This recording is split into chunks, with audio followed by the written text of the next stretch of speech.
Test, test, test, test.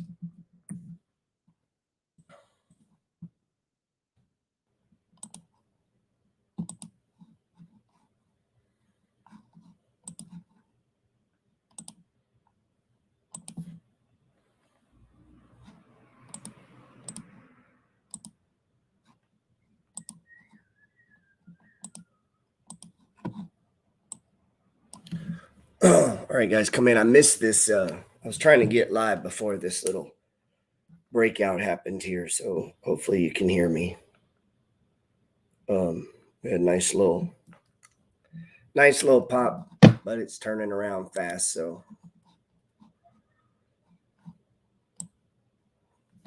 we'll let this come in as people come in.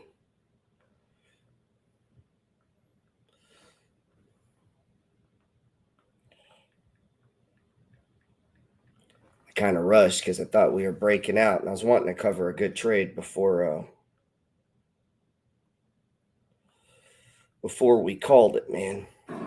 Harry Truman once said, somebody once said, if you took all the money in the world, divided it up equally among everybody, it would soon all be back in the same pockets. Incredible.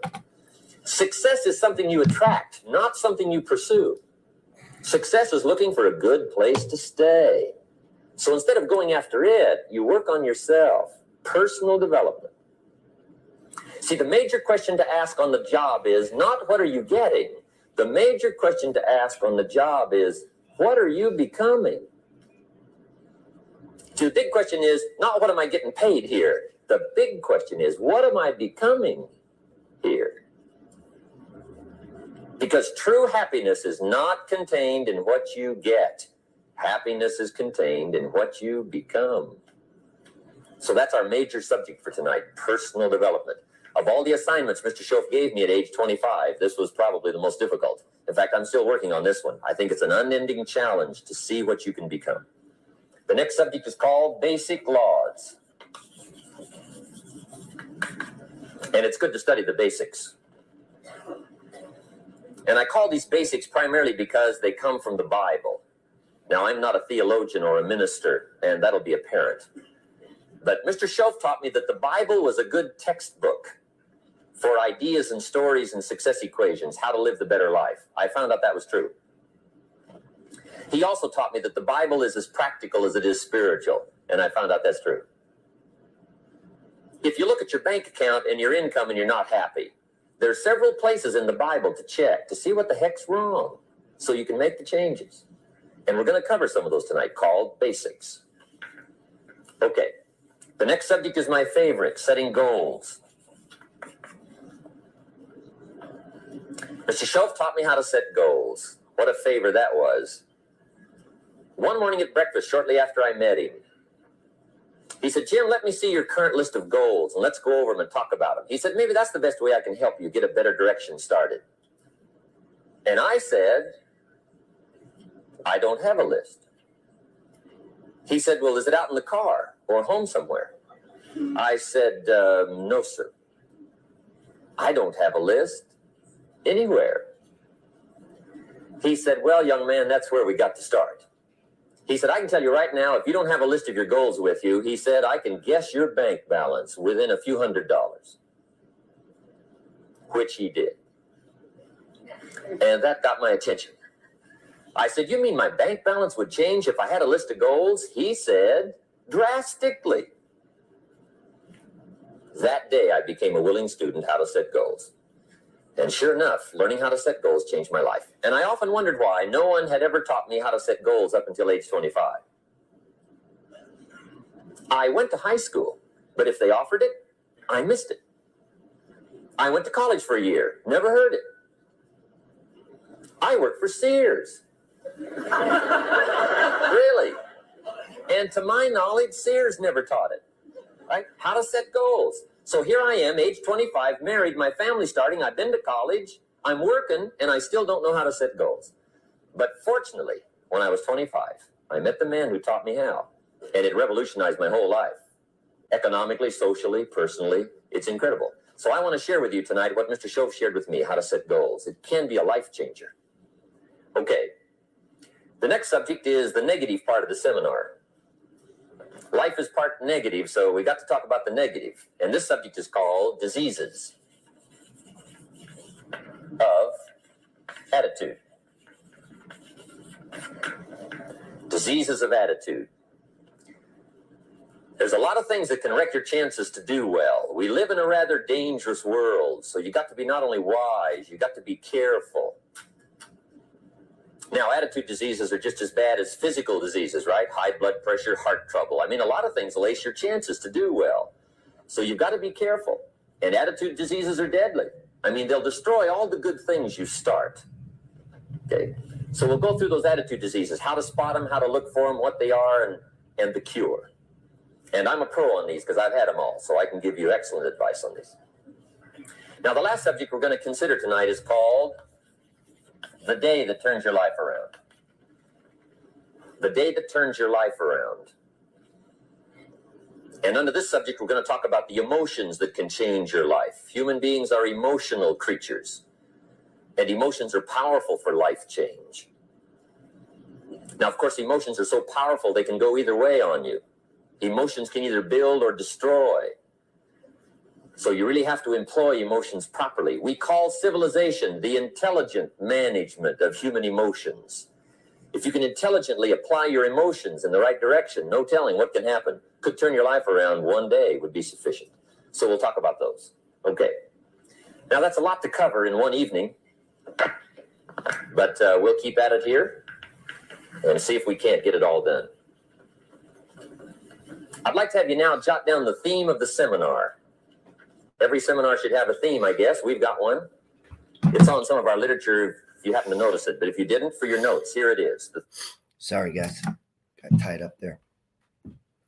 What's up? What's up? What's up, man? Man, I thought we were having a move. I haven't stopped out. I'm still in here. I was just being a little loosey-goosey. And I had a couple people, I don't want to say complaining, but they were like wanting to know why I was doing all the, I don't know why it is. I got to get with stock charts to see why it's doing this.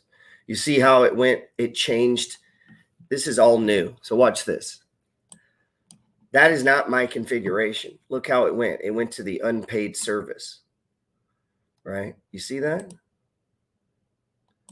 But then I do this, and there's my lines, and it's back. So I had a feeling we'd pop back up. That's just intuition.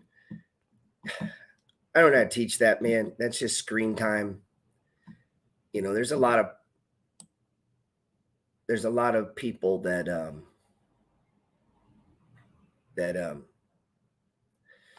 don't want to say a debate. But, you know, like each trade needs to be the exact same size. We got a new anchor point here, by the way. So we're still in this. Ordinarily, I might add to it too. So watch, it's going to do it again here. Oh, it didn't do it. Isn't that weird? So, and now we're getting a breakout. The main reason I was doing this is I wanted to prove to people that the money flow is fractal. And I don't know, I grow frustrated as a teacher as now we're getting a stage 2, which is what price coming above. I get frustrated at that, is which honestly I really shouldn't give a shit, but I tend to take things personal. The reason being is this is all personal to me. I don't really care about being an anonymous fucking guy on YouTube that just tries to sell shit that you don't know. Meaning, I don't think Grant Cardone gives 2 fucks, really. If you like it, don't like it, whatever. I, on the other hand, take it very personal. Let's see. All right. So we got this underway. Let's give this a minute, let it develop. I'm going to do a little teaching today, but I really just wanted to, it's Friday, man. So I want to watch some trades play out. We've got some great flow patterns here. The day opened to the downside, and I'll tell you why I'm still trading it to the long side. But look, it's trying, but it's coming down again. Shit. Theme of the seminar goes like this: the major key to your better future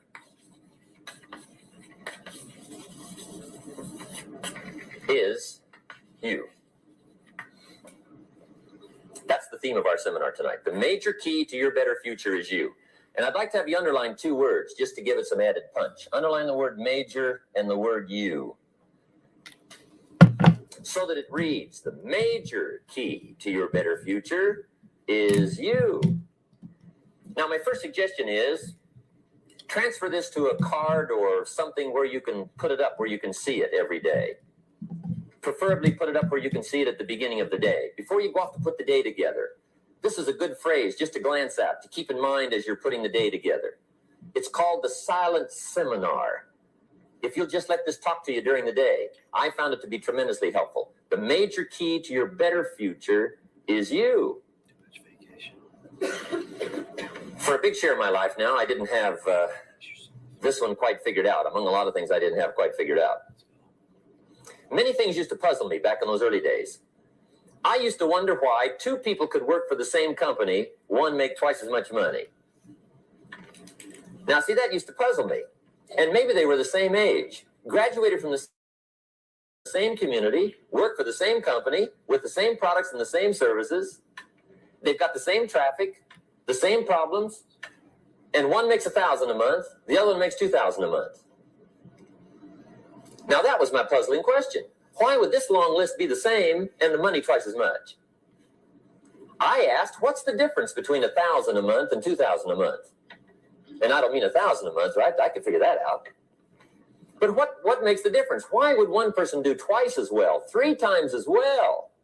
Speaking economically. Now, I know there's more than one way to do well. I understand that. But in this little narrow area called compensation, what's the difference? Well, back then, with my faulty thinking, I'm trying to reason it out. Here we go. I thought, well, maybe time makes some of the difference, right? Some people do better because they have more time. I used to say, Harold ought to be able to do well. He's got a lot of time. If I had all of Harold's time, I could do well. Now, that's got to be dumb, right? Number one, you can't get somebody else's time. A guy says to me one time, he says, you know, if I had some extra time, I could make some extra money. I said, then forget it. There isn't any extra time. I love that. If I had some extra time, I could make some extra money. So then you got to figure out, well, fuck, man, how's everybody else do it? So we got our breakout. And something you'll see, this is very common on a daily chart. If you go look, if you get these big declines on a daily chart, you'll see it start to turn, tends to drift back down. You'll see that a lot, man. And then it'll sometimes on the second, maybe the third, it'll run. You know, I don't know. What's up, Jay? You know, we'll see. You know, playing probabilities. You know, I'm playing a pattern, right? So I trade a pattern, and you can trade it lots of, you know. So I had a kid hit me up yesterday. I say kid. What the fuck? Oh, man. Wow, you cannot be serious. I don't know how many videos I have in New Orleans going, are you serious? You cannot be serious. Of me saying that shit. It sounds ridiculous, but it can get very frustrating taking 20, 30 minutes to get live and then overtraded. That's what I'm gonna call you, overtraded.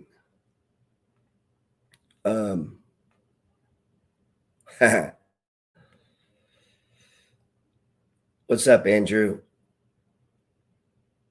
Overtraded. That's funny.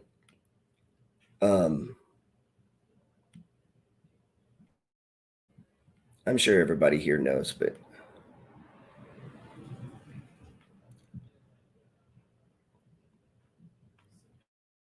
get an email from me this morning, man. Go get it.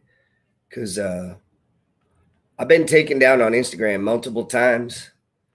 So I'm trying to put things in place.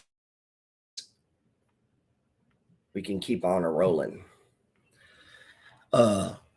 Watching Andrew Tate's issues roll out and all the things that the way he handled it and the things he did is like, wow, kind of opened my eyes to, maybe some ways, man. That dude is really smart. They collect money. They've used 4 or 5 different money processors. Here we go. So I was having a conversation yesterday. None of this stuff is, well, let's get back to the thing here. Like what's something that I used to struggle with is what is the difference between a supply and demand zone versus support and resistance? And, I don't know. I guess it depends on the teacher. And, you got to remember too, these things are made up. Okay. There is no a final authority. There is no Bible. There is no, you know what I mean? Like these are just fucking lines on a chart, man. They were made up. And I tend to use money flow language and not so much that, the shit that I hear other people, because I think you should create your own lexicon. To me, this is a zone. Okay. I call these boxes, these little spots of consolidation, right? These are what form stages, right? You can have just one and then it turns, but typically if everything goes well, you're going to get at least 3 or 4. And inside of these, you're going to see the way price tends to move. And it doesn't move perfect. Let me let this get going again. That's one thing I hate about stock charts that I don't like. I've been with stock charts since the beginning. Man, we always get low views on Friday, man. I guess everybody's got it figured out, man. They're like, oh, we're going to go party tonight. I don't have any money to trade. But you'll notice, you'll see price move. I watched this guy's video the other day.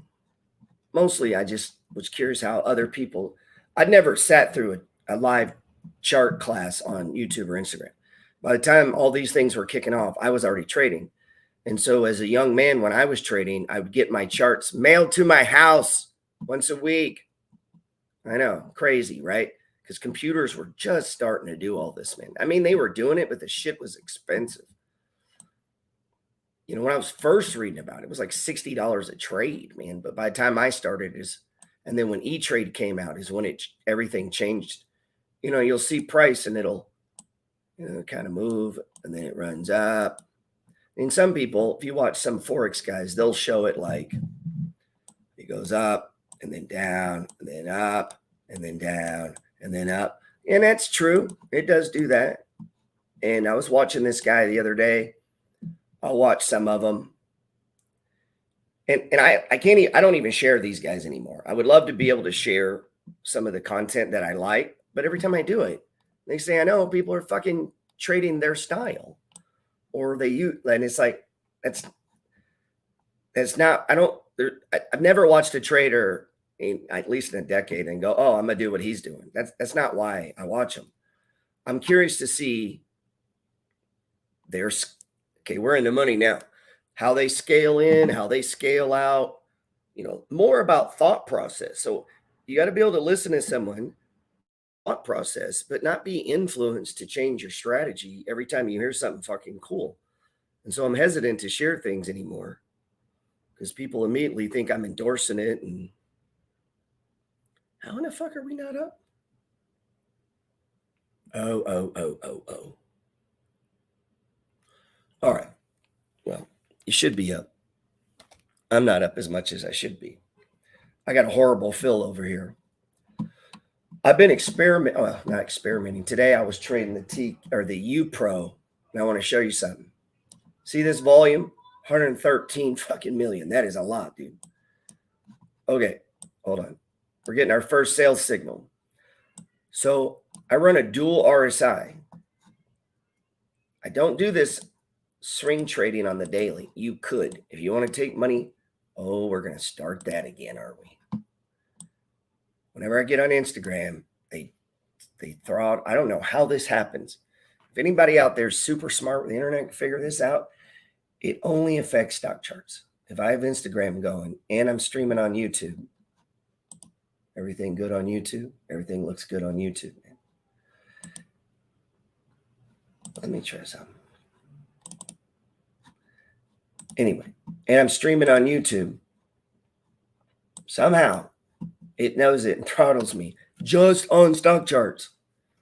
It's crazy. But if I kill Instagram, then everything works on stock charts. I don't know how that's possible. What's up, David? You in Texas yet, bro? You in Texas? David, I don't think I've seen you in Discord, man. Are you? Unless I'm wrong. Well, Gerald, I'm so busy. Can't even check in when I'm going to the restroom. I'm so busy. I haven't seen you, man. Maybe you've been in there. It gets hard for me to remember all the Discord names, IG names, UT handles. There's only 200,000 of them. So you think I could remember them. But no, there's a lot less in Discord. But if I can't remember your Discord name, that could be because you're not in there enough. All right. Let's see. God damn. Now we're down.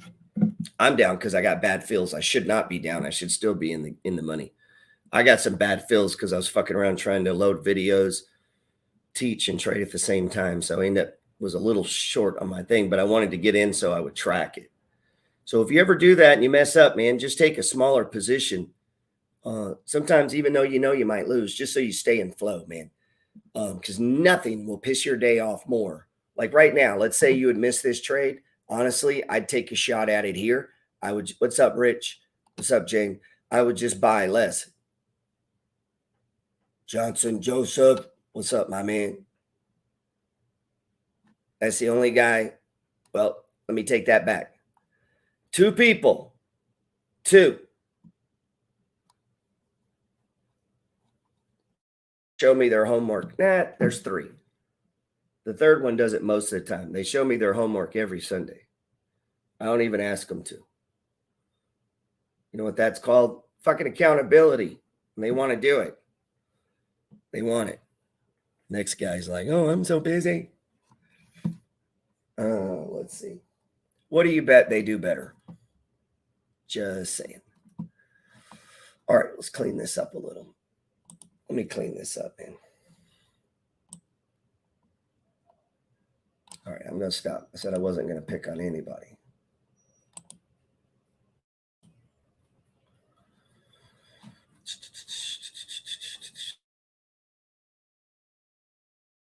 Anything, are they? Wow. All right.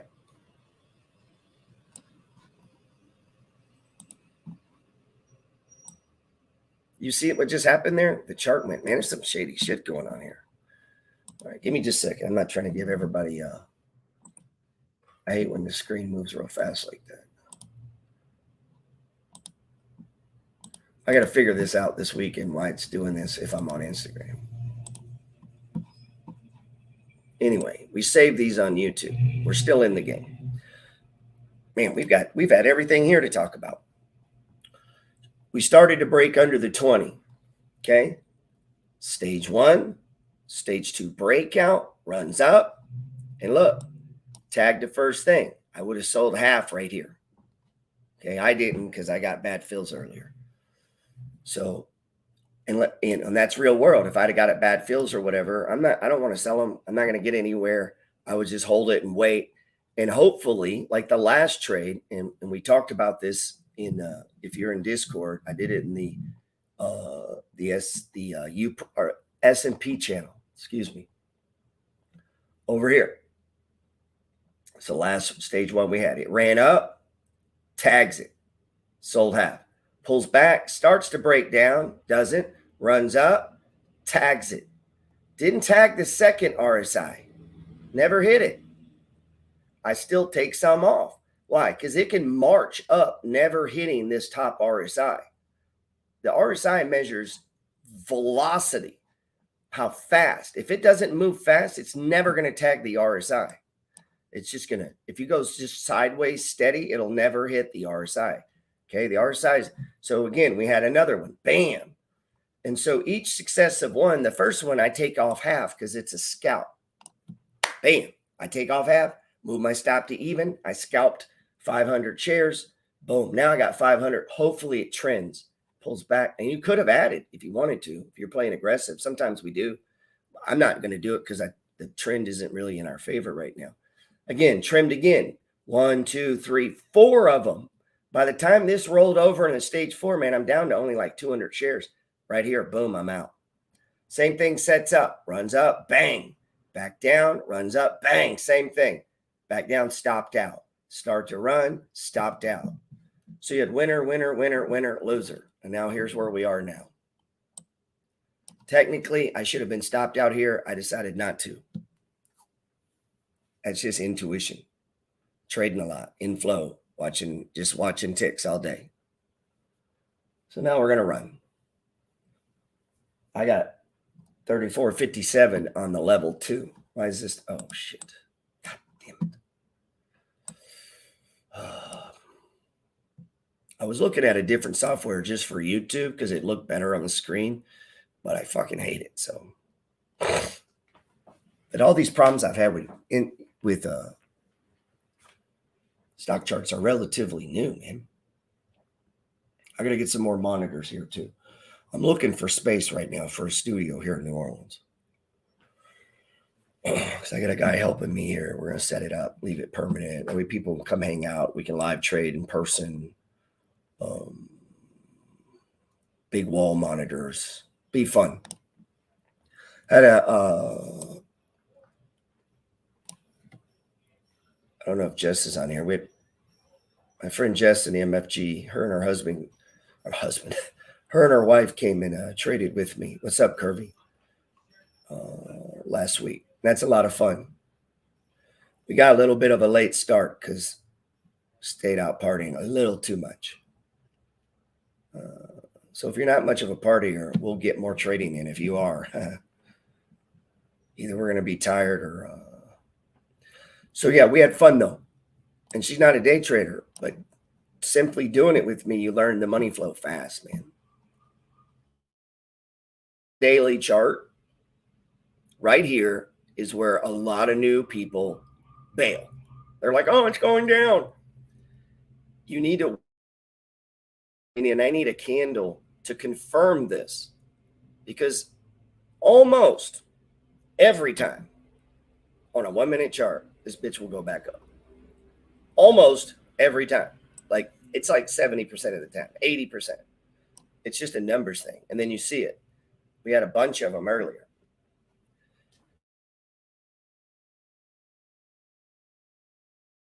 Here. So we have half coming down. I hope that makes sense. I said I wasn't going to, I'm going to be nice all day. I'm not picking on people no more. Hey, when the clock strikes 12 midnight, that about wraps it up, right? I mean, you can look around the gongs there for a little more, but it's over. You say to the guy, what are you doing? He said, I'm looking for extra time. See, they'll come and take you away, right? There isn't any more time. Now, if you can't get more time, which you can't, what could you get more of that would make a difference in economic results? And here's the key word. Make it a part of your notes. We're going to consider it tonight. The word is value. And I have a little phrase for your notes. Value makes the difference in results. Value makes the difference. You can't get more time, but you can create more value. Now, here's the first lesson of economics. Everybody should learn it from the time they're old enough to understand what a dollar means. How to earn one, how to get one, how to keep one, what to do with it. How to earn one, how to give one. Let's give this a second.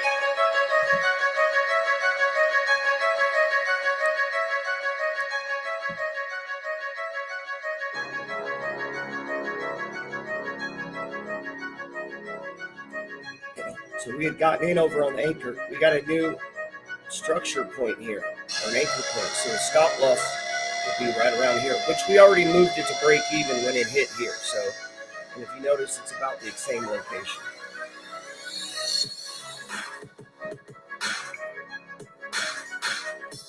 Again, TQQ, 1 minute.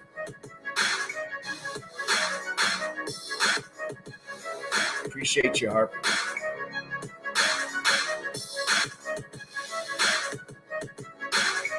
Appreciate the badge, Rich. Oh, my fever came down to 99, so I think I'm going to live.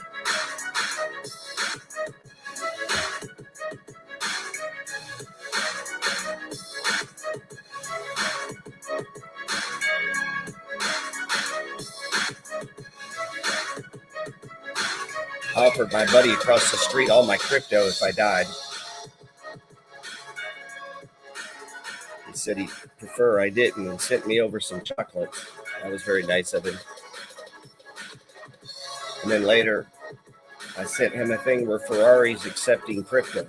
And he said, well, if your offer still stands on crypto.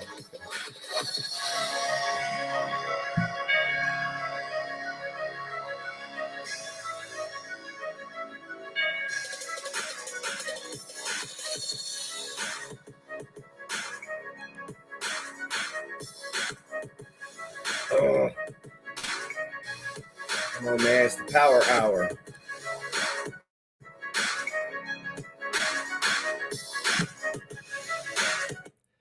Yeah, man.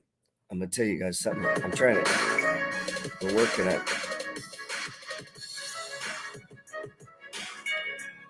I want to share Anthony's story, but do it in the most respectful way possible. It's, it'll blow your fucking mind, dude. Firefighter blown up in an explosion, burned over 40% of his body, fingers burned off, had to be reconstructed. Fingers aren't normal. You know, your skin turns like leather. He about to get stopped out here. I'm gonna wait for well, we have a stop loss right here, but ordinarily I'd wait for confirmation. All the indicators are saying we're going down.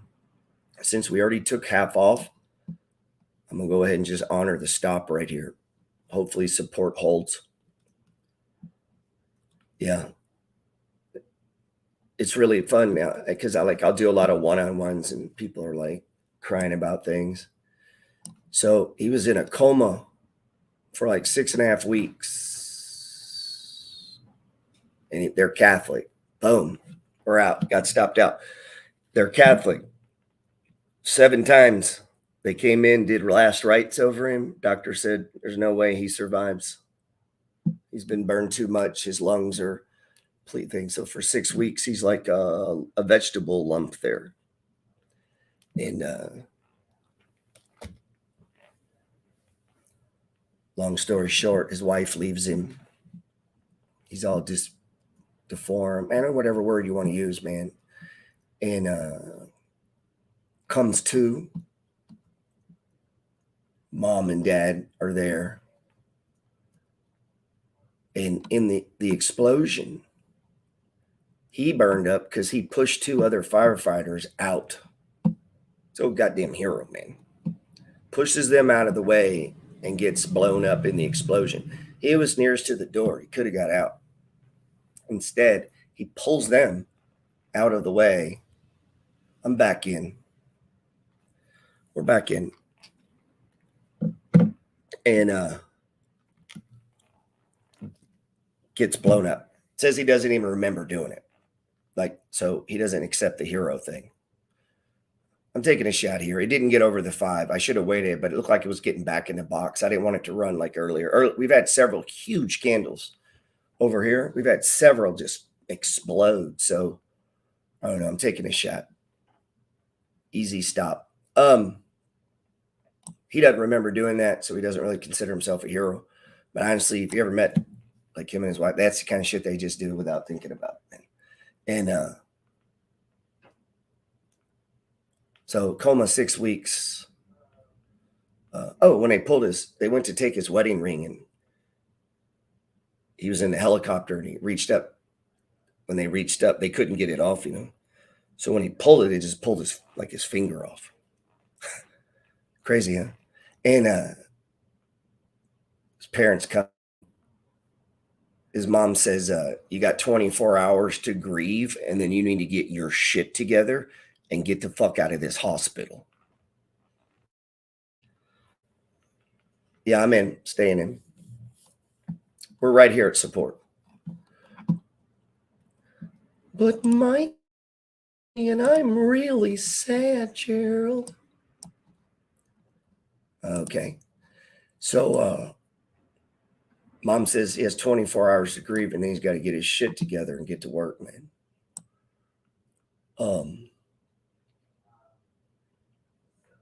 Mom doesn't cry. Parents are goddamn Spartans, dude. Make him do physical therapy. Doctor says it's going to take a year. He'll probably never be able to use his hands. Yeah, can't play with yourself. Think about that. That's the first thing I thought of. And it's crazy, man. The whole story takes like 12 hours. I mean, it never ends. The shit that's in there is fucking shocking. And the perspectiveness of it is, and we talk a lot about that. Like, I'm gonna give this a second, man. If you're very conservative, you could jump. But we're right here at. Let's back the time up. Time continuum, triple screen. You want to check the higher time frame, see what's going on. Oof, not looking good on the higher. Let's see if this little level here holds, since I already got in. But look, all the momentum is saying to the downside. So what for me, what I look for most is, where is this histogram? First thing I thought of, Brand, I ain't no bullshit, man. But me and him are cool like that. We can just talk about whatever. And he's really into dark humor. So you know what I mean? Like, once you're his friend. And like somebody will say, can you give me a hand? And he'll say, I got most of a hand. And he'll show his fucked up hand. To me, it's funny as shit, but obviously to some people it's not funny. But what, like he says, what else are you going to do, man? Sit around and cry about it. Now, here's the best part. Guy never takes disability, man. He doesn't want a fucking penny. They tell him, well, you can't use your hands. You're always going to be, we're still in. I'm going to add to the trade right now. They're going to, he doesn't want to take disability because that lesson to his children, he doesn't want them see him living off the state. He thinks that you should make your own money. So right now we've separated him from almost all of the human population. $6 million in legal bills. Insurance company refuses to pay. The next 6 years, almost 100 surgeries, in debt. See the money flow pattern here? Living at his parents', his face completely burned, bright red, hideous. Children would run when he went outside. I mean, completely.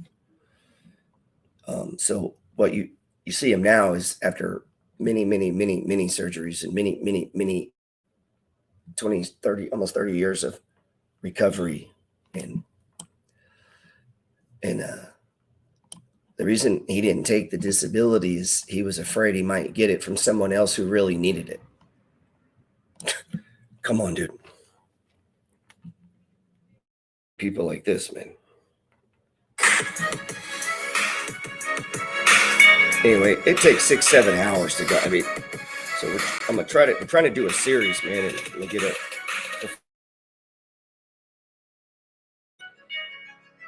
It's more powerful than any TED Talk. And then to go on to be a very successful tattoo artist, one of the first people to tattoo, where he was the first person to have burnt skin tattooed. And they had to perfect it because here we go, stage 2 breakout. The first tattoos in 4 days disappeared from his body because the skin that's burnt wouldn't hold the tattoos.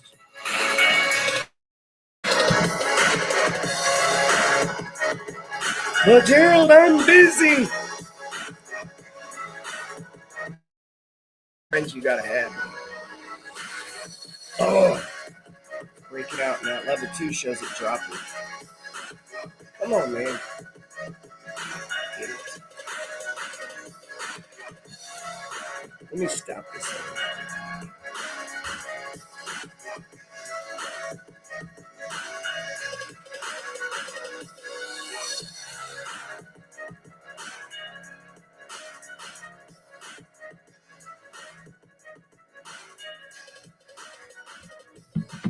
Let's see. I killed some of my monitors. Maybe this will help.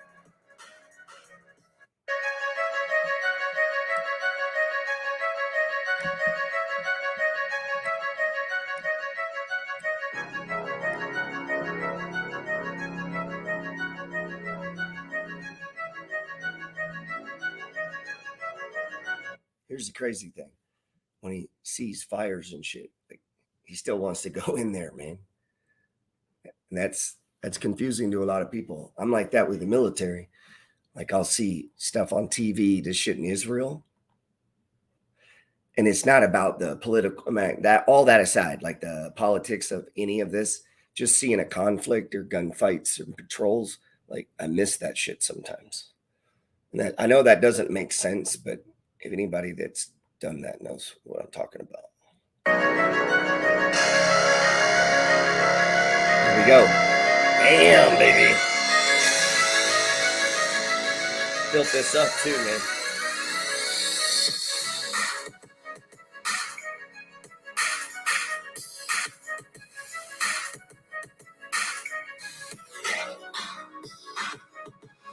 All right, so I'm at 2,500 shares.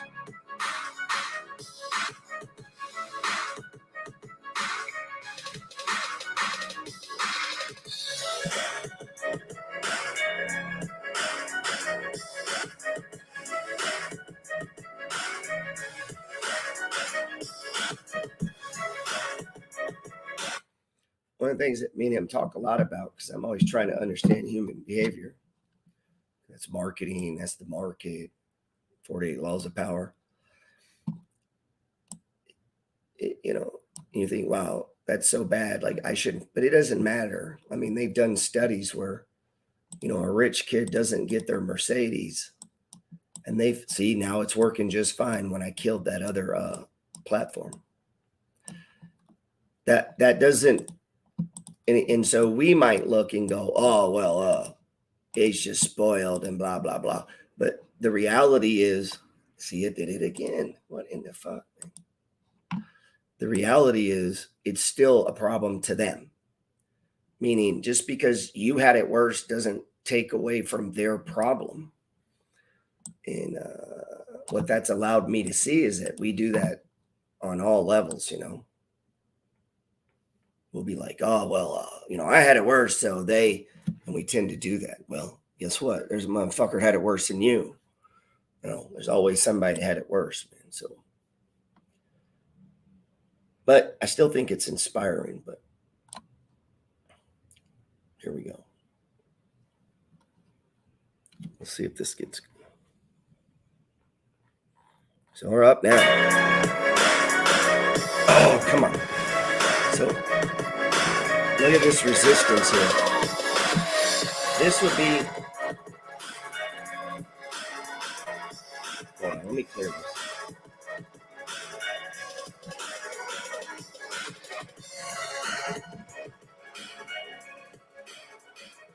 For me, this is just resistance. Okay. This from damn, we're coming down. I wouldn't see this as a supply zone, which would be, resistance is a supply zone, support is a demand zone, meaning when price hits it, there's a demand. I do see a demand zone here. And for me, what that is, you see the box and you see the box. So if I can see boxes, places where there's obvious buying right in there, not just a one-time pop. And that's the difference between a supply zone and support, or excuse me, a demand zone and support, and a supply zone and resistance. So try to clear it. Let's give it a minute. We'll give it a minute. Hope that made sense. So obviously demand means people want it.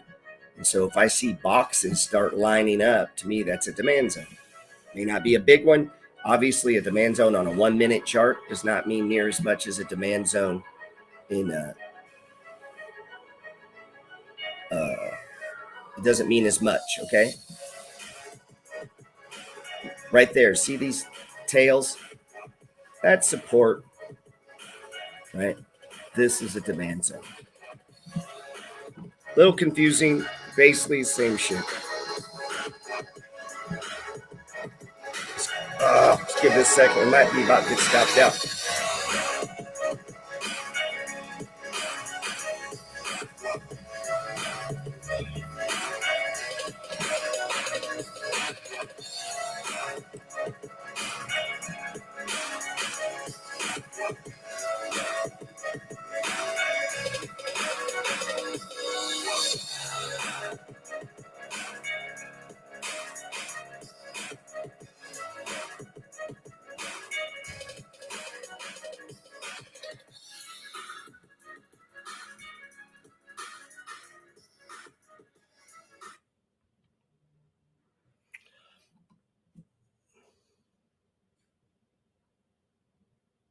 Shit, somebody just got hacked. I just saw a thing come across.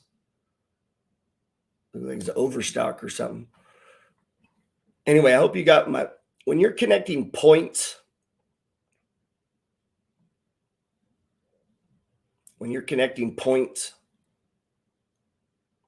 these here,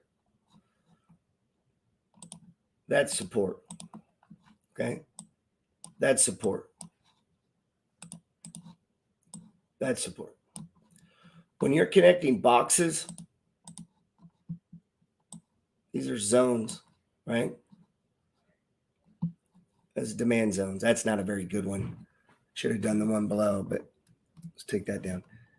These are demand zones, meaning when it hits, you see a demand for it. And, you know, like you see here, stage 1, stage 3. Well, the reason it holds is it becomes a demand zone. And the reason this starts to sell off is it becomes a supply zone. And obviously the money flow is fractal, meaning on any time frame. Now, I know most everyone knows this. Damn, we're about to break out. Let me clean this up, man. We're about to break down. Sorry, I was just, well, while we're here, let's look at this. So here's the daily.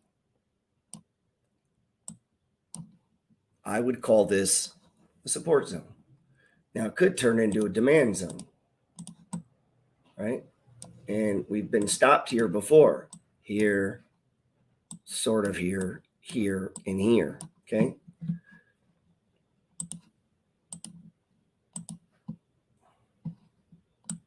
And we are breaking through.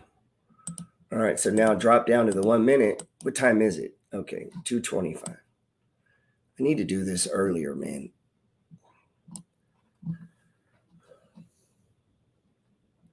So we've tested it 3 times. Now, support and resistance, these things are not rules, okay? I know some people make them into rules. All right, any rule, that's all made up, man. I was texting with a friend this morning.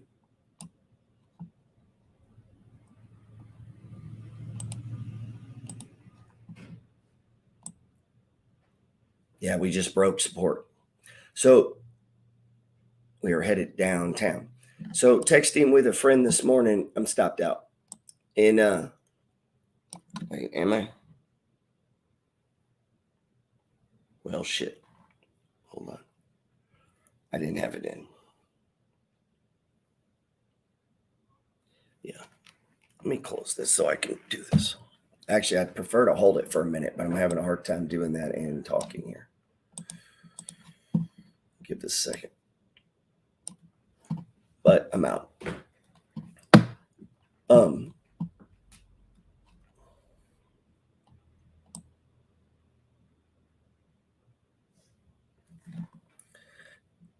Maybe we come back in. We'll see.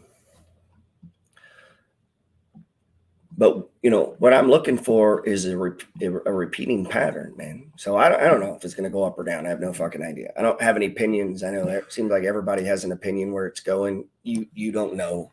So, whatever. We can have them. They're free to have, but doesn't mean they're, I think it helps to repeat to yourself a lot that you actually don't know, because then it puts you in perspective. So I'm going to get back in right here. Now we're fighting against the trend. I'm just trying to keep this shit fun. It's important to repeat that to yourself, man, because sometimes people can get delirious and start to think they actually know what the fuck the market's going to do.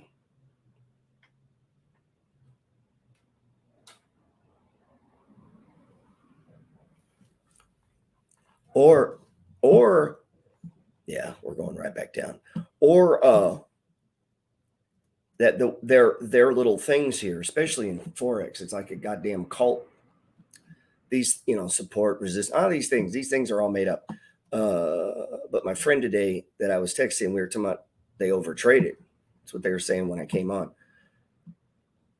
I don't think that's an actual thing. I don't believe in overtrading. To me, that's like saying, "Oh, I just read too many fucking books, man. I did too many push-ups. It was just too many. I went too hard at the gym. If I wouldn't have went so hard, I'd be doing better." It's like, you can't overtrade. You ain't traded enough to begin with. Let's see. I assure you, none of you have traded too much. Now, you might trade bad because you're trading a lot. That can happen. And your strategy, it may not be good that day. There's days where the flows just don't work. Like this one here, it tagged it right here. And I waited a second because look how close it is. I figured it'd push up. So I didn't click the button. And then bam, it comes down. Well, if you'd have clicked the button fast enough, you took half off here. And then when it came down, you're stopped out even. That's a difference between not hitting the button and then all of a sudden now you go from making $60 to losing 120. That's a big fucking difference. And if that happens over 3 trades, instead of having made $180 because you were quick on the trigger, you're down $350. And you both were losing the same strategy at the same time. It's just a matter of, this guy clicked the button here and this person was, this guy here was putting lotion on his buddy's back as they talked about the Saints game last night. Then he missed it. And that's it. That one little look away. That's honestly, man, it doesn't, you do that 4 or 5 times a week where you're distracted, and that can be the difference in thousands of dollars. Could be the difference in what you make it fucking work. Your little playing with your buddies, that little difference, that little unfocusedness, that could be huge, man. That could make your day. What a lot of people will then say is, I just overtraded, or you just traded shitty. That's another option. So I don't like that term. I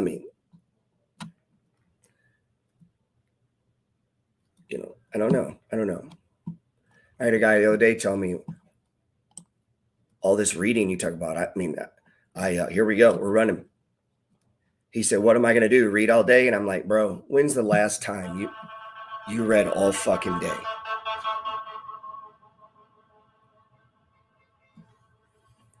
Police are going down the wrong way. And it was a sheriff. Parish County. You remember that last time you read so much that you had a minor stroke in your brain? Remember that time that happened? You read and studied so much. Get the fuck out of here. Is there a parade? Yeah, it's a parade, man. Hold on. Let's open the door for the parade.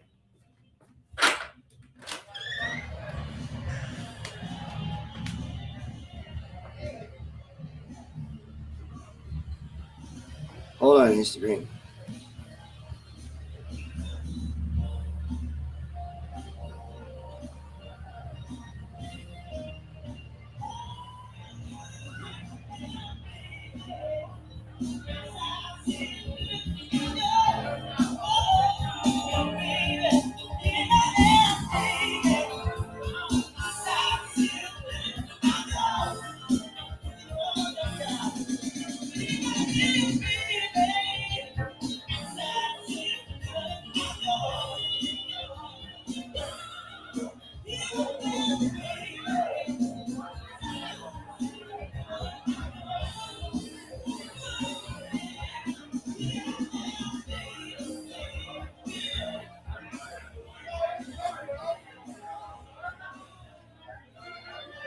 Irish spring.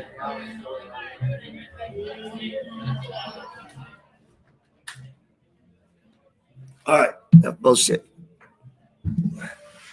These guys are all out here drinking. We're trying to trade the markets. They're yelling at my buddy Anthony. You're Irish? Come on.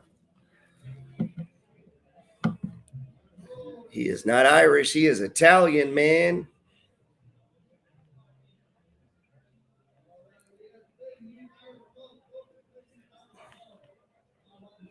He is Italian, man. All right, let's get back into mode, though.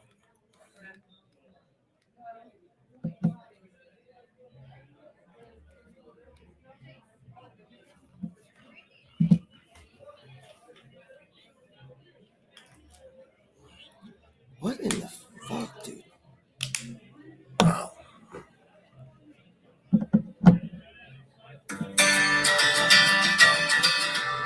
Sorry, YouTube. There's a parade coming by on Instagram. I showed them the parade. But let me get them out of my head.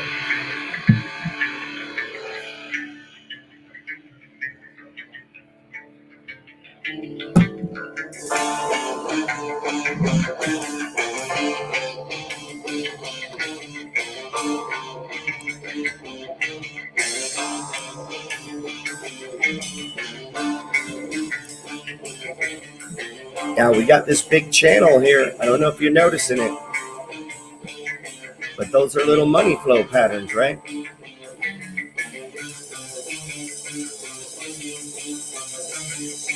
That parade is still going. It's St. Patrick's Day. But it's not St. Patrick's Day. It's an Irish parade.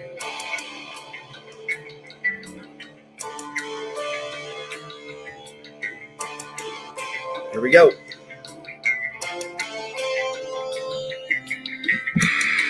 Time to do some push-ups. Oh.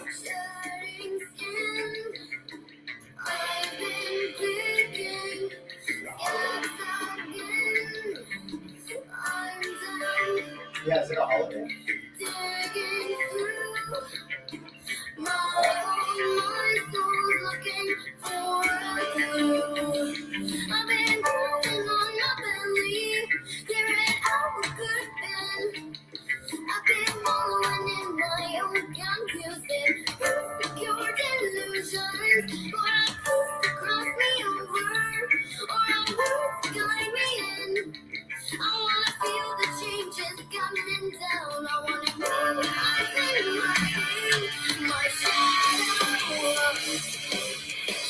All right, man, this thing is not moving, is it? 2:35. I thought we would have a little more action. I should have went live earlier. I got to start going earlier, but it's good trading. So you see how everything's gone sideways? So on a daily chart, when everything goes sideways like that, you can no longer trust these moving averages. Now we're just watching price, man.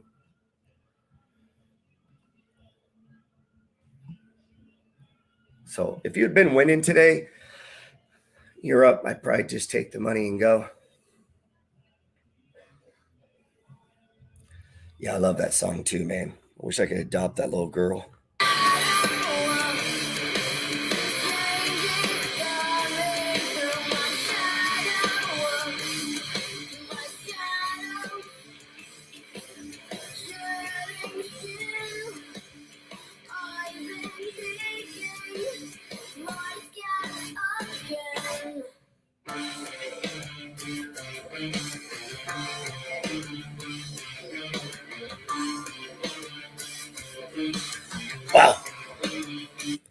like we're watching paint dry here. Let's look at Bitcoin real quick. So Bitcoin banged the RSI, man, and hit the previous high. So every time I talk to people about Bitcoin, I don't know, it gets hard. It's one place everybody has an opinion, but they don't make any money at it. So let's see. Stage 1, 2.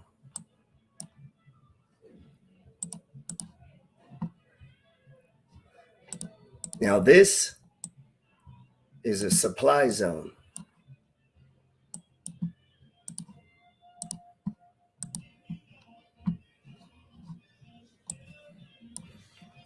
So in Bitcoin, yeah. Well, even then, even the people into Bitcoin, they still have all these weird fucking. Well, it's about the cycle. No, it's the fucking money flow, dude. Shut the fuck up. So this is a supply zone, or has become one to me. Up in here too, man. We got this sideways price, and then we're banging the RSI right there. So if I was trading Bitcoin, if I picked some up down here for a trade, if I was like Chris Johnson, spent half my day on vacation, bought a couple $1 million of it, and it ran up to here, I'd be trimming some. How else are you going to pay for the yacht, the vacation? So you'd be sideways, you'd run up, you trim it, right? I'm not trimming because I think it's going much higher. But if you were trading Bitcoin, that's how you would trade it. I didn't even mention the halving or all that other bullshit they're always talking about. Let's get back to the TQ, man. Right. Chris, are you on here, bro? No, because you're on fucking vacation. Let's see. Here we go. Oh, we're breaking out.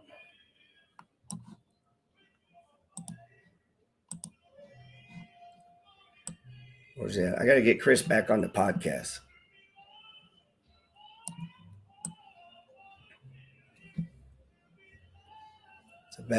Setting a bad fucking example. Let's see. Now, all you guys are going to be on vacation. Then you're going to be a year from now. We're going to have another problem. You're going to be wondering why you're fucking broke. Because you spent your whole goddamn life spending money and on vacation. There, I got it out. I said I wasn't going to say anything today. Then I saw Chris's post and it made me mad. I know all you guys are going to be on there like, oh, have a good time. Enjoy yourself. I had to delete my comment. My experience is 30-year-olds get butt hurt real easy. I guess they haven't spent 6 weeks in a coma. You guys will, huh? I'll go read the comments later. Oh, you deserve it. Oh, I hope you have that's gonna be. I'm gonna be the only guy going, hey, get your ass off a fucking boat and get to work. I'm his only real friend.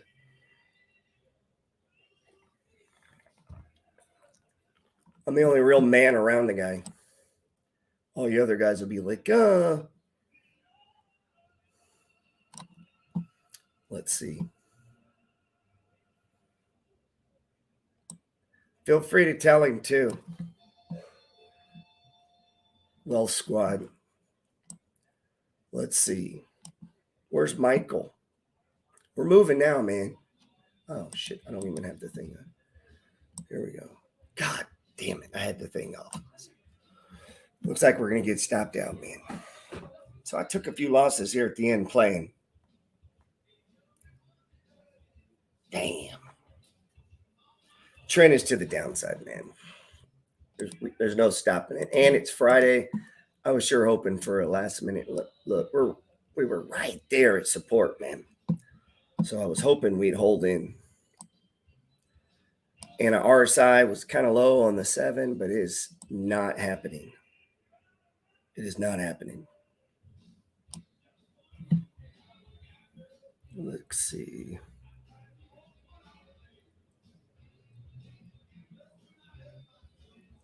Damn.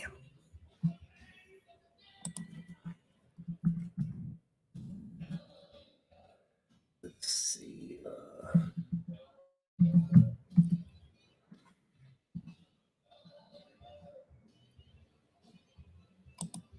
Is this good?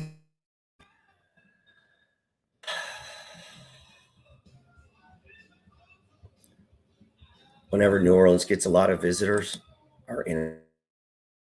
If you ever come here for Mardi Gras, don't plan on using your phone, dude. Like, seriously, it will not work. There'll be so many people in one area, and the city's just not equipped to handle it. You think they would have figured it out by now. I was up overall. I may have fucked that up playing around here at the end. So I should have been paper trading there. Okay, did it come up? Let's see. Hold on.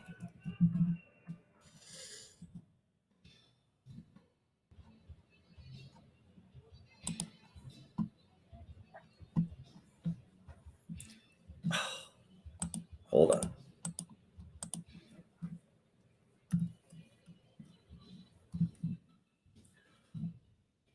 Let's see if we can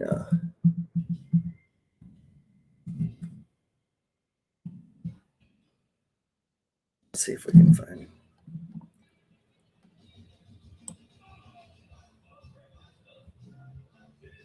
Oh, they got more. Are they not gonna let me click on it? Where's it at?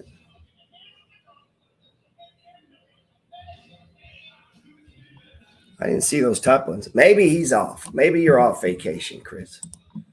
I thought I didn't see those other two posts. Maybe he's off. Chris off vacation, or is he still on vacation? I like to keep up with my favorite. Why is it not letting me? Used to let me do that online. I could do it on the thing. Let's see. Yeah, we're blown it out, man. Fuck. All right, we'll let that go. I sent out an email last night. We sent out an email, a little write up on defense. It's obviously going the opposite direction. We'll give this a minute. Unfortunately, there is a gap here, and there are some people who believe in the fill the gap theory. Or are those the pin posts? Yeah, that's what I would pin the ones of me not working.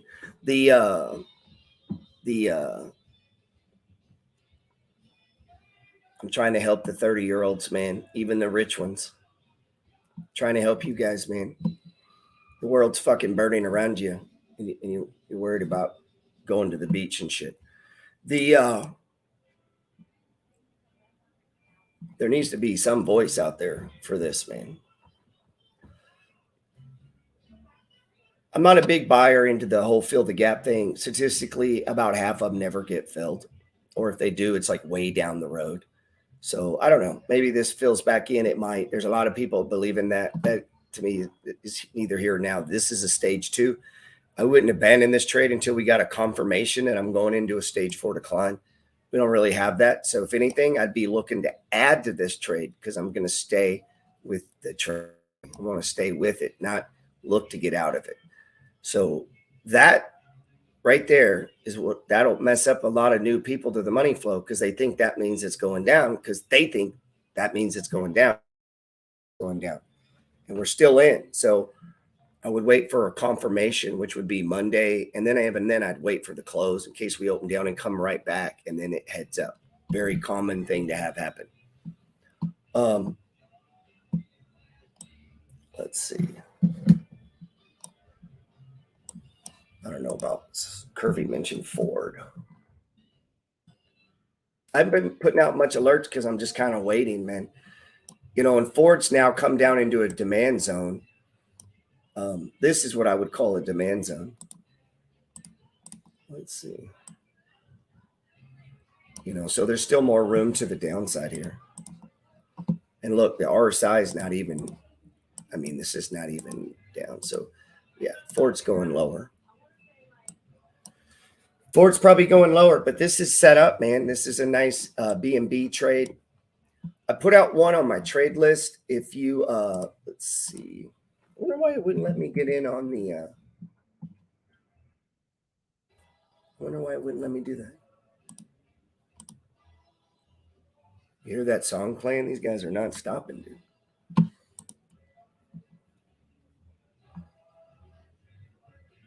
That's why my internet's not working. It's the fucking Irish. Let's see. That's funny. That guy yelled at my buddy Anthony, "You're Irish? Come on." He's fucking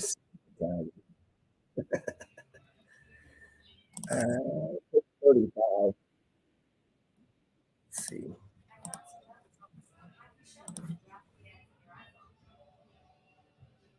What in the fuck was that? Let's see.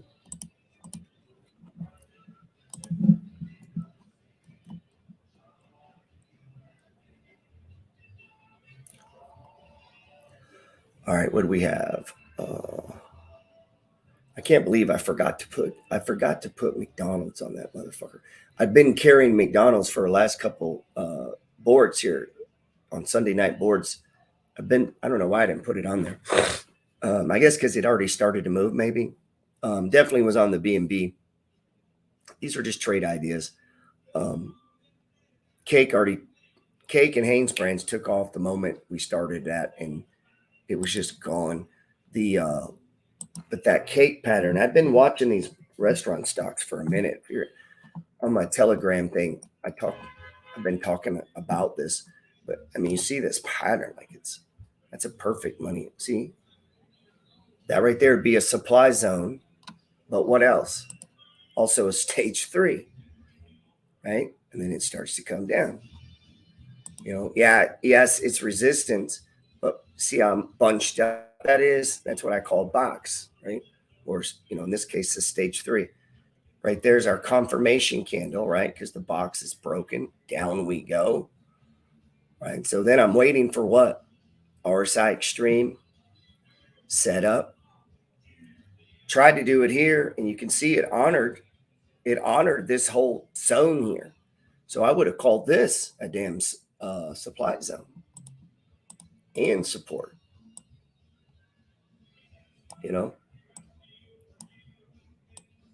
So their support and then their supply just kind of in that whole zone there.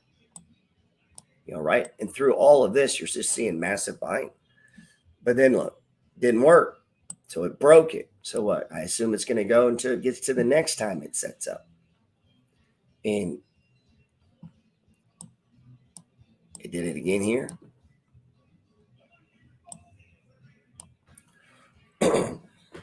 So if I'm trading this in the B&B strategy in the money flow, which we call the bread and butter, meaning they're super simple. All the strategy then is once it's below this 200. Now, that's not far enough below. That's just not a big enough bounce. But the lower it goes below this, if this is a quality dividend stock that you got to bet on that it's probably not cutting its dividend, it gets drawn back to this line. It happens so much. It's fucking amazing. So support, also could call it a demand zone. And then we started running. But all the restaurant stocks did this. If we look at McDonald's, so you want to make sure you can kind of see all this happening in these different. So this McDonald's is still set up as a buy. This is stage 2 breakout, man. This is a classic right out of the book. So I'm wondering why I didn't have it on this week, man. Should have had it on, and I probably just forgot to put it on the thing. But we had called it, and I was saying if I was looking to play some options plays, I like this one. It's just they're very expensive on McDonald's. And then we started to run. So all these are drifting up. Wendy's.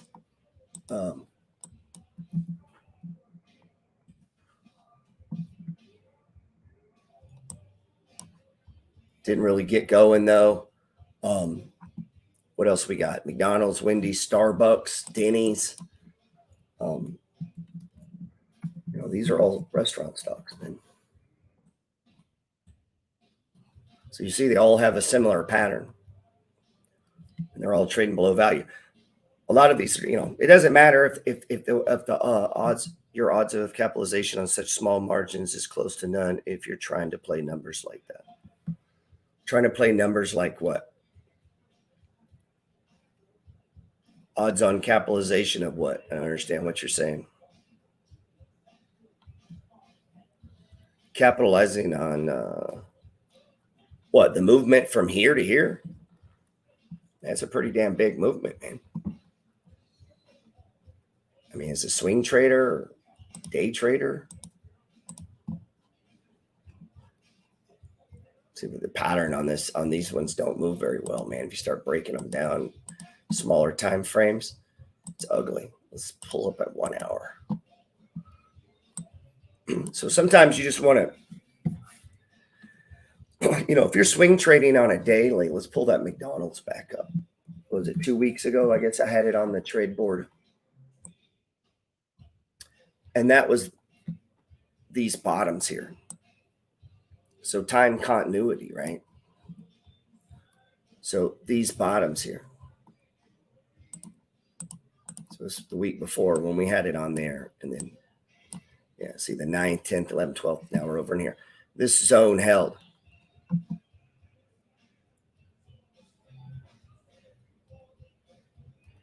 So just to win on small fluctuations like that, you need to already have a huge sum.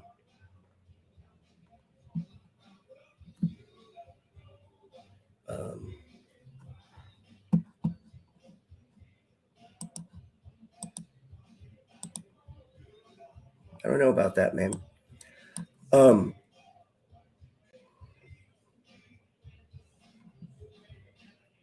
mean, here's an idea. Go get a huge fucking sum. I mean, I don't know what to tell you. It's like you're saying, well, yeah, if you lift heavy weights like that, you won't lift many. Yeah, no shit. But you have to lift heavy weights to get good. I mean, I don't know. What are you going to do? Trade like a dipshit because you don't have any money? I don't know what to say, man. So what I would do in there is I would paper trade that. So if you're in the money flow with me and you're learning to trade, instead of saying, well, I don't have the money to trade it, here's an idea. Learn to fucking trade it. So you paper trade it. And so what you're getting is called fucking skills and experience and screen time. And that's way more important than any fucking pennies you're going to make from your baby ass account. And if you do have a small account, here's an idea. Stop taking days off, go get some money and put it in your account, man. And here's another idea. Not everybody's fucking broke, man. And so, I mean, I won't listen to Howard Marks because he's a billionaire and teach him how to trade because I don't have a billion, so I'm just not going to fucking listen. It's like, no, man. Anyway, you're just pissing me off now. The fact that you don't have the money pisses me off. Get the fuck off this live and go work, man. Get some money, dude. What the fuck? So you could take micro shares. You could look at McDonald's and say, okay, if I can get back to my class, please. Now you fucking interrupted me.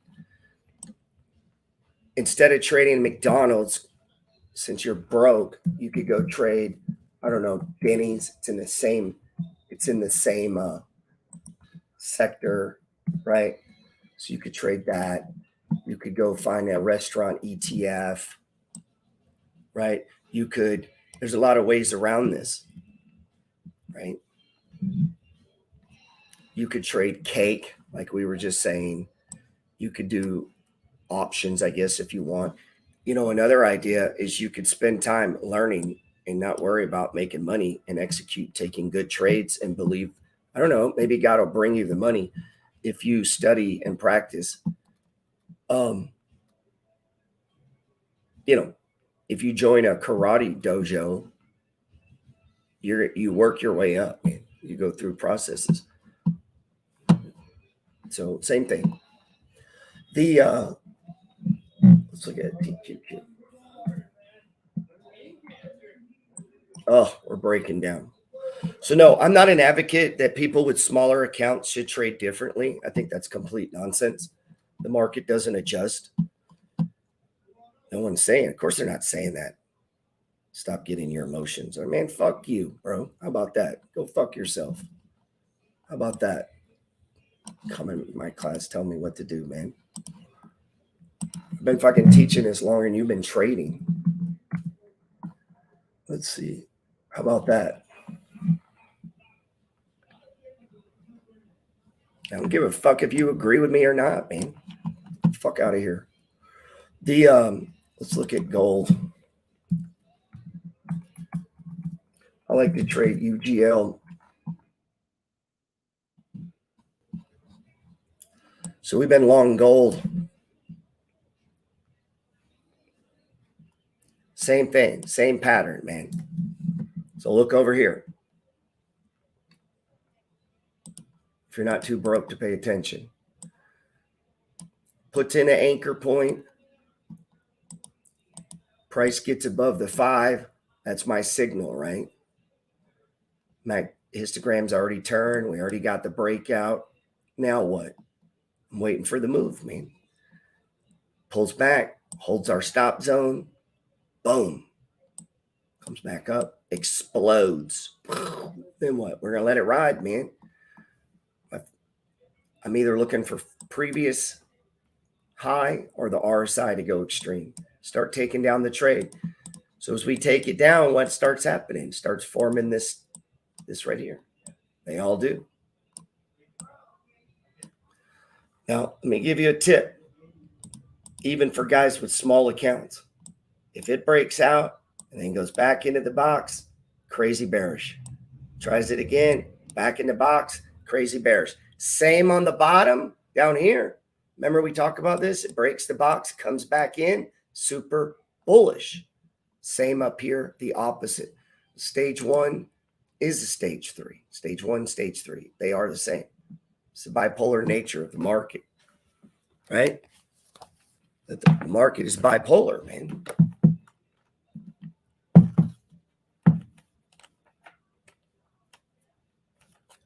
It's a fractal. Fractal's a never-ending pattern. Fractals are infinitely complex patterns that are self-similar across different scales. They are created by repeating a simple process over and over again in an ongoing feedback loop, driven by recursion. Fractals are images of dynamic systems, pictures of chaos. Geometrically, they exist between familiar dimensions. So you go outside and it looks like it's going to rain. It might rain. Wow, we made this thing all the way through on YouTube. All right, my point being, now here we are. Same pattern, right? Over here, it failed. That's trading. Look, tried to run, came back down, didn't, boom, bam, stopped out. Stopped out. Unless you're position trading. Now, if I'm position trading this, I don't care about the stop outs. I just hold it and I wait for new stage 1s. So I'd be adding, and this would probably be a pretty good sized position right now. And that's how, we grow dividends and this and that. Notice where it stopped. Previous high. Why? Got a supply zone right here. Look at it. It's a nice one too. See, little chunk. It's also support, but it's more of a supply zone. What would you do to sell when anticipating such a pattern, assuming there would be a limit? At what price difference would you be willing to cash in? Depends on our time frame and the type of trading we're doing, man. If I'm day trading, we're going to scale out, ride it up to the very end. Stage 3, start taking it down. I'm trading this pattern here.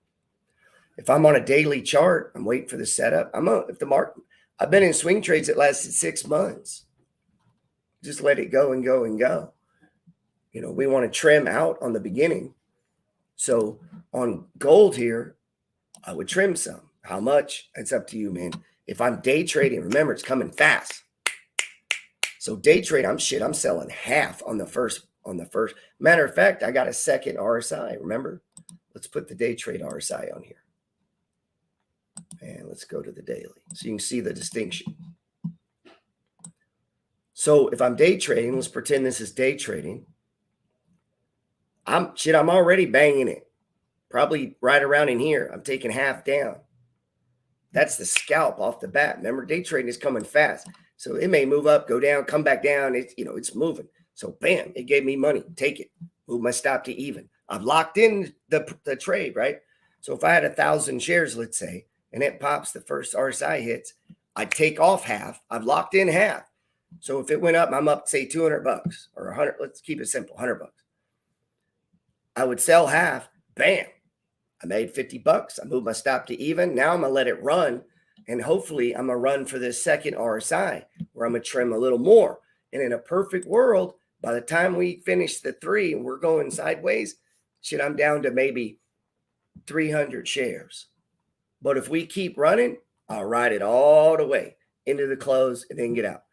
But if we turn over, good. I got a lot less shares than I had coming up.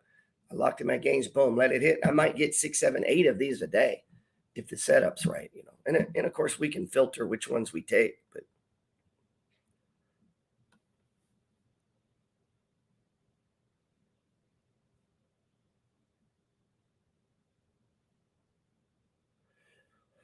I've often was able to anticipate. Well, I don't know what you mean there. I don't anticipate, man. That's the thing. I'm trading a pattern. I don't know where it's going. Not to say that every once in a while I don't use intuition or get feelings. I think you need a lot of screen time to do that. And even then, it's just, an early, but the pattern's still got to be there. And so as I watch the money flow, what I'm looking for on this stage 4 decline, remember, it doesn't matter if it's on a 5-minute, a 1 hour, or a daily. I'm under the belief that 70% of the time stocks go up. People disagree, fuck them, don't care. That's the truth. They go up. That's just the way it works.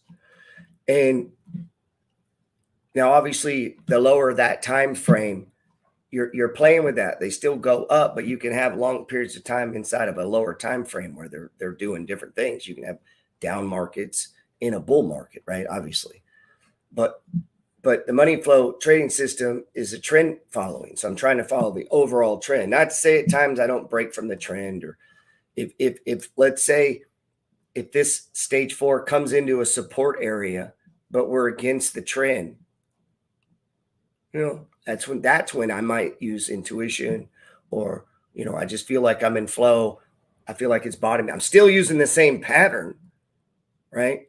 But I may not be confirming it with the higher time frames. If you're newer, I think you need to make it systematic as possible, not use guesses. Don't anticipate, because you don't know where the fuck it's going. So, that may just be the word you used.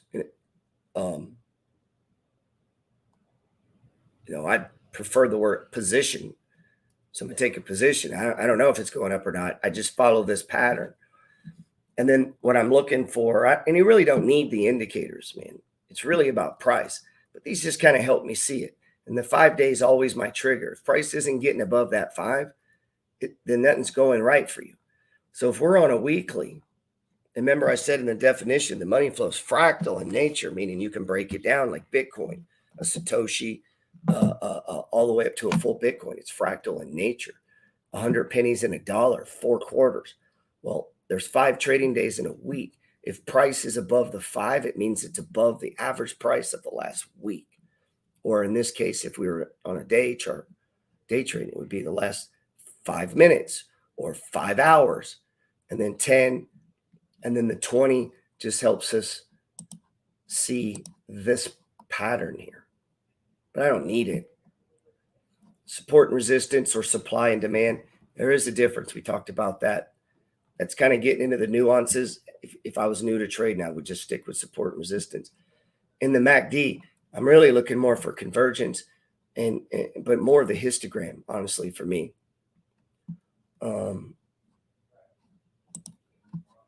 I'm more worried about the histogram, to be honest. This here, one of my first guys that I learned to trade from, he was really into the histogram. And I'll show you some. He would only take trades in the direction of the histogram on the weekly. To me, that's too goddamn slow. But once this ticked that way, like right now, it's ticking that way, right? Right. So here's a better one. So we were going down, down, down, down, down, down, even.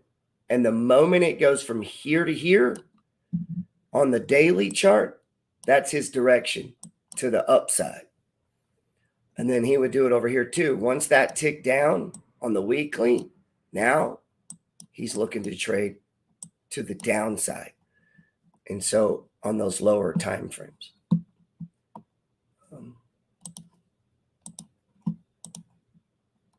Wow. This is a weekly. Nice patterns though. So back to the daily. I know, any of that works, whatever works for you.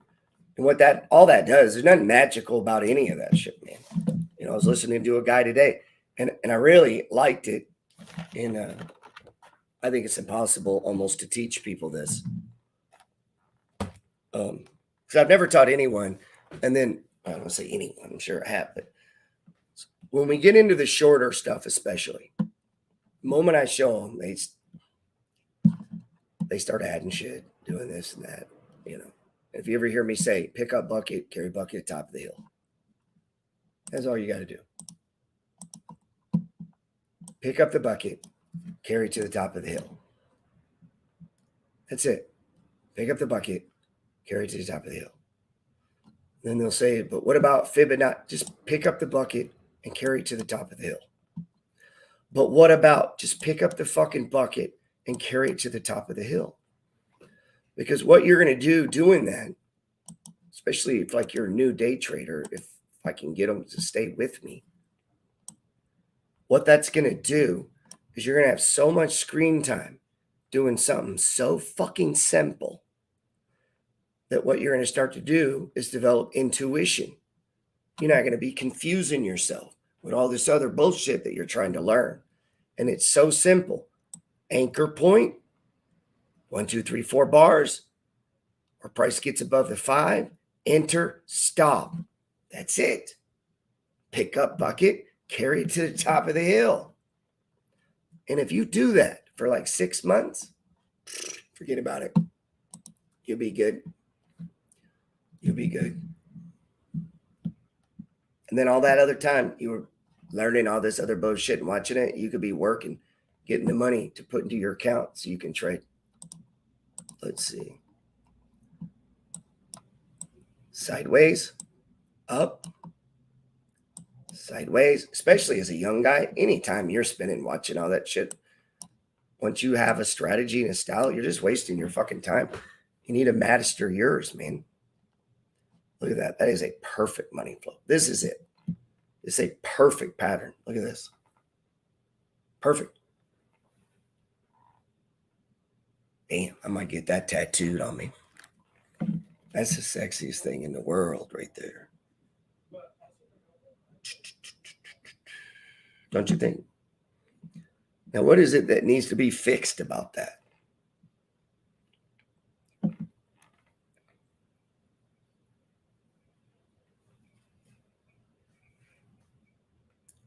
Where's my thing? Ain't nothing, man.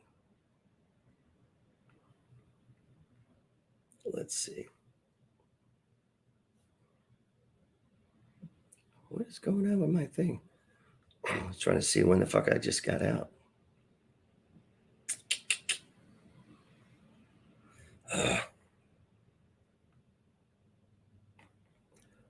One day we're going to have the studio on here. We're going to set it up where I can bring people on and have the charts big. And the camera's pointed at me and we have the charts on the board, but a big one. And then we can bring people in on the chart. That's what I'm trying to get set up now. So we can trade in real time with a giant screen in the room. Man, this is a perfect pattern, man. You know, that's the money flow, man. It's just a fractal nature of price. this idea that it just moves, runs up, moves, runs down, moves over, tries to run up, and it's not perfect, but you got to maximize the ones that are. And then you just got to figure out what's your time frame. Are we day trading, swing trading, position trading, buy and hold? Then that's where the little things matter then. As far as trimming, how much we're trimming.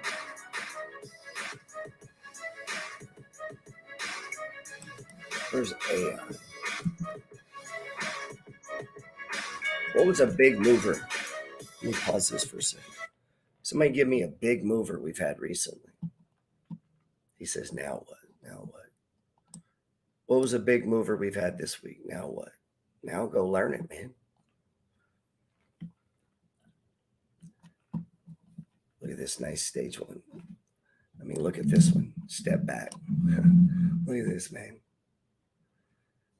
Stage 4 decline, sets up on a 1. Perfect stage 2 rip. Let's see on Netflix. This is my arch nemesis. I don't trade Netflix. That's a terrible one. That's a big gap. This is not. See, it wasn't a buy and then it popped. So this isn't something you would have caught. It's not something you would have caught. So you can't catch this. That's why I hate Netflix. Sideways, started to breaks down if you're trading. This is a stop out, and then it just fucking explodes up. So that's not tradable. On this side was tradable. Down, stage 1, runs up. Down, runs way up. So that's not a good example. What's another one we've had run here recently? I'm trying to think. Can you look at the SPY? We already looked at it. SPY's breaking down, man. Stage 4 decline on the SPY. I'm going to assume it held. Let's see if the SPY held support. I thought we had a good runner here recently. Nope, stage 4 decline, man. We'll see on Monday if this breaks, and we're right at the 200. Now, we talked about this. It'd be perfectly normal to see price pull back to this 200. That ain't no big deal. That's why this one, everybody in your 30s, you all get fucking like, it's a great crash coming. Everybody thinks they're going to be in the great economic financial collapse of their lifetime. Everybody's waiting on that shit, man. When I was 30, that was the thing. The great crash is coming. And then the market goes back up, and then the great crash is coming. And you get to be about 46, 47, and you're like, all right, I'm done hearing that bullshit. And it just never stops. It's always coming. Let's see. ORC. This better be a good one, Teddy. Let's see.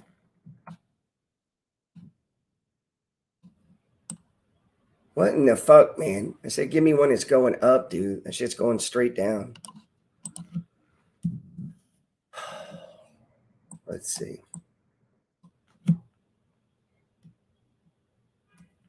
ET, huh?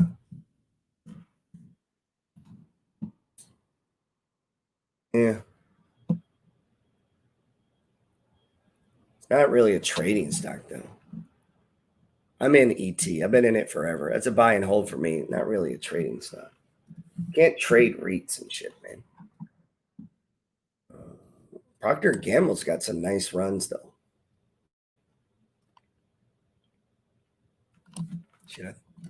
Look at this.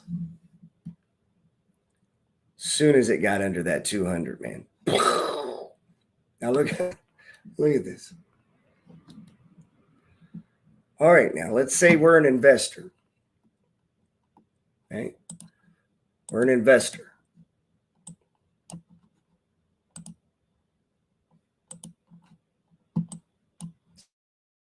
Stage 3 here.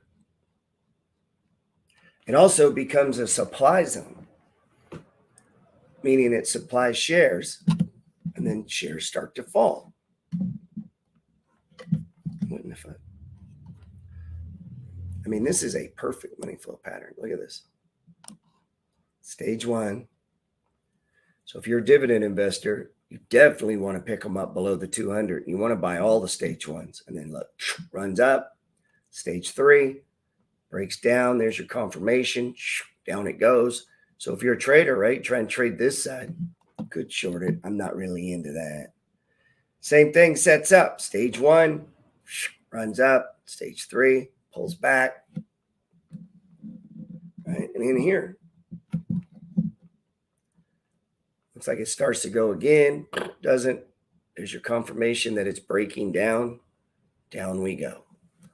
So as an investor, if I'm watching this, I don't give a fuck about all this. I'm buying stage 1s right here. I wouldn't buy this one. It's already too valuable. Maybe this one. Depends on the value of the company. And then definitely down here once we get under the 200. So definitely had to pick up some here. So as a general rule, I mean, damn, that's one thing I'm always doing is scanning my buy and hold. I'm watching this 200 day. And then once I pull them up, if you go over here, oh, look, stage 1. What does it say? Procter and Gamble. Well, Gerald, what if I run a filter? You could do that, or you could learn if you could fucking track the stocks you own. That's an option. So I track all these, a lot of them. It's called work. And so we said it was a stage 1, right? Why? It's right there. Price got above the 5. There's my entry. So as a buy and holder, that candle right there. This one too, probably. But definitely this one. So that's why it's on the board. Stage 1. Meaning it's buyable if you want to buy it. I didn't buy it because I own a bunch. And it's really not that undervalued. So as I go through these, and these aren't all the stocks I own, they're just the ones that catch my eye. Right? I'm looking through here. Now, if I can catch some of these that are over here too, so then as I go through here, I'm going to start looking them up. So I'm going to get on Morningstar and I'm going to go, okay, let's look these stocks up. How much are these worth? How much is McDonald's worth? What's Coke worth? Cube, Kellogg's, Campbell. Which one of these is the most undervalued? And then I start to rank them and sort them by the size inside of my portfolio. Most of these are XLP stocks, consumer staples, Johnson & Johnson, but Starbucks would be part of what? Consumer discretionary. It's restaurants. McDonald's is a discretionary. Well, as I start figuring out, like, why are these fuckers getting hit so hard? Then we go look and we find out about these diet drugs. Okay. So you see how we're taking this and combining it with this. So we're taking technicals and looking at fundamentals, right? And from that, as I study my own portfolio, I can start to see trade setups. Now, these would have got busted out, right? Because we were looking to trade to the upside. Didn't happen. And I got a DM earlier from an old student of mine. And he's like, I told you so. I don't know what to do with that. What he's saying is he told me the market would go down. Okay. Well, if you're fucking Nostradamus, why are you still broke, man? Like, it don't make any, like, he didn't learn, like, the core concept that you don't know where it's going. So I can't help the guy. Like, he still thinks you can guess, like, Meaning he's saying it like he knew. And it's like, no, you got lucky. Flip a coin. I mean, you didn't know. You can't know. It's impossible. You can guess, get it right. You can guess on a roulette thing. I don't know, But I don't suffer from that, so I don't spend a lot of time on it. But anyway, as we go through that, then it shows me that the pharmaceuticals are set up. Everything okay? I lost my slippers. Uh-oh, lost your slippers. everything is, these restaurant stocks, Pepsi, Coke, these are all getting smacked because of that diet drug. Now we got to go look over. Do we own any of these pharmaceuticals that have anything to do with this? And so you can see, like, this is called financial analysis. Like, start going through. Yeah, Pfizer's been getting smacked, man. This is a dog. I'm in this. I own a bunch. I've rode this thing from the low 20s to the 50s, back to the 20s, back to the 50s, compound the dividend, picking up stage ones, just plan to hold it for the rest of my life.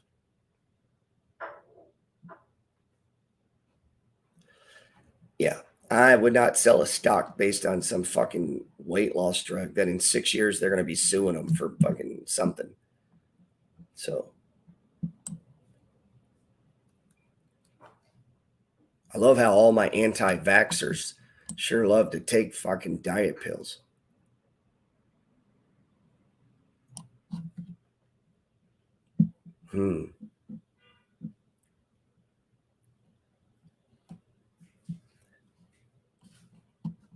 They don't trust pharmaceuticals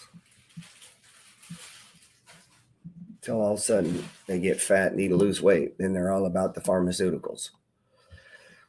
Kind of what I was saying. I dropped a new podcast last night. And I was talking to my buddy, and I was like, I lost a lot of respect for all my conservative friends during the COV days, and they were handing out all that money, and they all lined up for it. It's like, I don't ever want to hear shit from you again, man, about people getting free money and shit.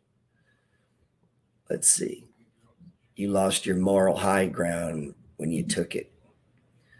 They were like, yeah, but my accountant told me to. Oh, you work for your accountant, I guess. Fuck out of here. Your accountant's corrupt too. Let's see. Now,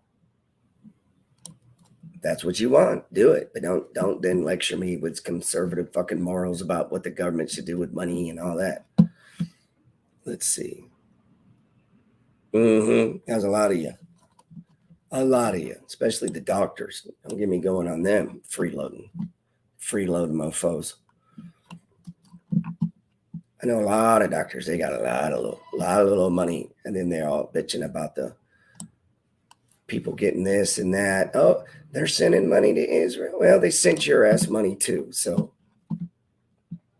let's see. Then I had another buddy say, "Well, it's about time." And it's like, dude, listen to what you're saying, man. Anyway, I digress. It's called critical thinking skills, by the way. We suffer from a lack of that in this country.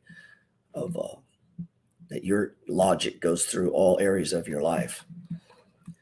Let's see. AT&T, we had a big pop. I'll quit on this. I was in a good mood till that guy came in my class, man. Let's see. It's hard to get excited about AT&T, man. It's hard to get excited. Yeah. And then my friend is completely fucked and disabled. Doesn't take the money because someone else might need it. But my rich ass conservative friends line up to take the free money. Get the fuck out of here. So sell that to your mama. It ain't gonna work on me. You're on welfare just like the rest of them. The rich are on welfare in this country too. The rich and the poor are on welfare. Paid for by the working class. Let's see. Yeah, I wouldn't get excited about this move in AT&T. That's a big ass move for AT&T. Popped like 6%. I don't know, man. I don't know what to, I'm in it. I think I've been underwater. I've been in the red on AT&T for like 11 years. I don't even remember owning it now. I've got a bunch. I just collect. I get a little drip every so often. I didn't buy any down here. I don't know, man. I don't want to get rid of it because I've owned it so long. It's part of my deal, but I did buy some Verizon. I like it much better. Let's see. Yeah, got a nice little setup in Verizon too. And we're way below 200. But man, look at this down move. So look over here. Comes down below the 200, tags it. Down below 200, tags it. Down below 200, tags it. This time didn't. So if I'm trading that B&B, that's all right. Let it come back down, add up some more. It'll run up. It'll tag it at some point. So yeah, I'm in both of them. As you grow old, like I am, you'll end up with a lot of stocks over the years. Some you just keep because you've owned them forever. They throw you a dividend and you don't even think much about it. And that, that's the way it goes. AT&T's one. I'd much rather buy Verizon. I would. I'd much rather. That's all I got, man. You guys be good. Kind of awful trade in there at the end, but we gave it a shot. It was a profitable morning. I got a little goofy at the end there, just trying to live trade.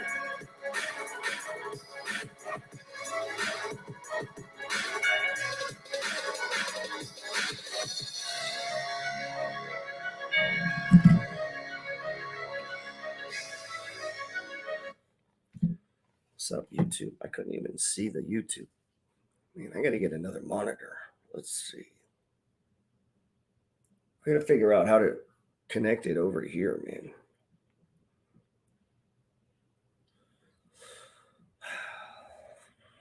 YouTube.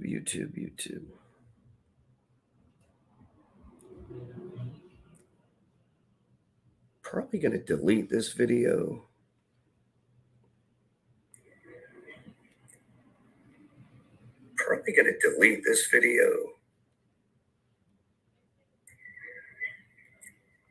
Wow, the sound's so loud. Hold on, let me see what. Wow, the sound. Someone asked about. Yeah, CL's been on my list, dude. There's a few of these high yield. I can't figure out how to turn this volume down. So look. I was watching this. I let it get away from me. If you caught that down here, man, good move. These are one of those trophy kind of stocks. Like we put out Hershey's. And since putting it out, it's just kind of gone sideways. But, we got the interest rates. And now the packaged foods already had problems. And then you add in this diet drug. I just find all of that to be bullshit.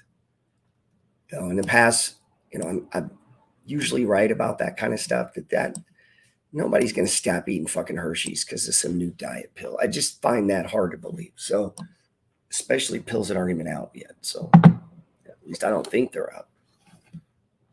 Anyway, man, hope that helps. I'm not in Stag. Somebody else about Stag. Let's look at it real quick. I know it's a popular read. Stage 4 decline, man. I'd wait. Still got room on the RSI to bring it down. This thing could easily come. There's a supply zone down here or demand zone down here at 31.50. So, yeah, this could easily come down another $1. I wouldn't rush into it. Let this set up. Let this MACD turn. So, you know what I mean? Like, wait till you get a nice bottom. That's it, man. You guys be good.